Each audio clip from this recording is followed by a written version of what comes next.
Sebelumnya Istana juga buka suara terkait situasi politik saat ini. Istana berharap semua pihak bisa menjalankan demokrasi dengan baik. Hasan Nasbi, Kepala Kantor Komunikasi Presiden, menyebut jika tanpa pengesahan undang-undang, Pilkada akan mengikuti aturan yang diputuskan Mahkamah Konstitusi.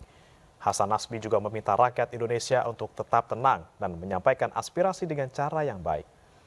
Sementara itu, Komisi Pemilihan Umum akan menindaklanjuti putusan Mahkamah Konstitusi dengan syarat Pilkada dengan berkonsultasi terlebih dahulu dengan DPR RI.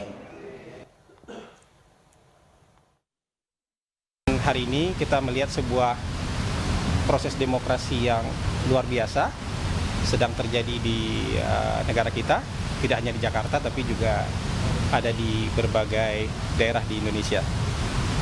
Kita melihat ada mungkin hampir semua stakeholder terlibat sekarang ya dalam memainkan peran mereka sebagai memainkan peran mereka dalam demokrasi gitu.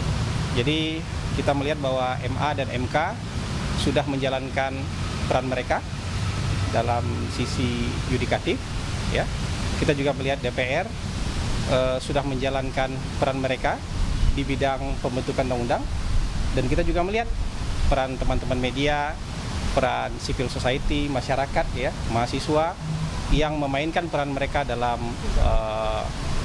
demokrasi sebagai aktor demokrasi. Ya, jadi kita melihat ini sebagai sesuatu yang luar biasa. Nah, teman-teman, di tengah tarik-menarik dan perbedaan pendapat, kita juga melihat bahwa bangsa kita ini sebuah bangsa yang besar. Ya, tadi DPR sudah menyatakan, ya. Pernyataan DPR bahwa mereka tidak ada pengesahan RUU Pilkada, ya, tidak ada pengesahan rancangan undang-undang Pilkada. Jika sampai tanggal 27 Agustus ini tidak ada pengesahan undang-undang Pilkada, artinya DPR akan mengikuti aturan yang terakhir. Begitu pernyataan dari DPR tadi. Wakil Ketua DPR tadi menyatakan itu akan mengikuti aturan terakhir, yaitu putusan MK. Nah, pemerintah juga berada pada posisi yang sama seperti sebelumnya, yaitu mengikuti aturan yang berlaku.